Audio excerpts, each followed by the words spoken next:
in time for your important tea party at the Scottish castle." And he chuffed quickly away. Thomas was sure he'd find Sir Topham Hatt's hat quickly. He looked down the track to the level crossing. There was Bertie the bus. Sir Topham Hatt's hat had landed on his roof. "I found it," Thomas hooted happily. Just then, Gordon whooshed through the crossing so fast that the hat blew into the air. "Cinders and ashes!" cried Thomas. "Now I'll have to chase after it." Thomas steamed down the line. Then he saw it. The hat had landed on top of Farmer McColl's scarecrow. "I found it!" Thomas hooted happily. But just then, Harold the helicopter rose from the other side of the hill. The great whoosh of his blades blew Sir Topham Hatt's hat into the air and far away. "Cinders and ashes!" cried Thomas. "I'll have to chase it again." Thomas steamed along. He was out of puff and out of places to look.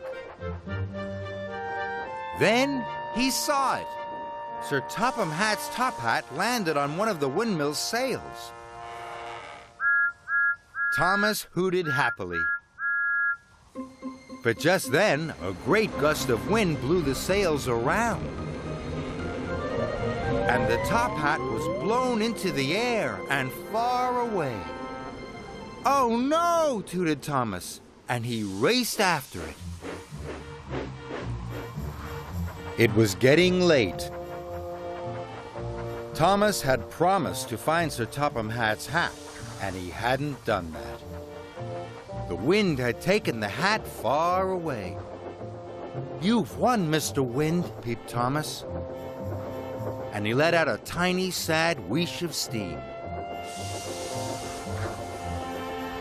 Thomas puffed sadly back towards Kelsthorpe Station.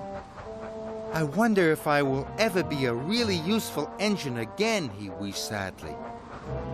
Then he saw it. Sir Topham Hatt's hat was just in front of him, floating on the wind.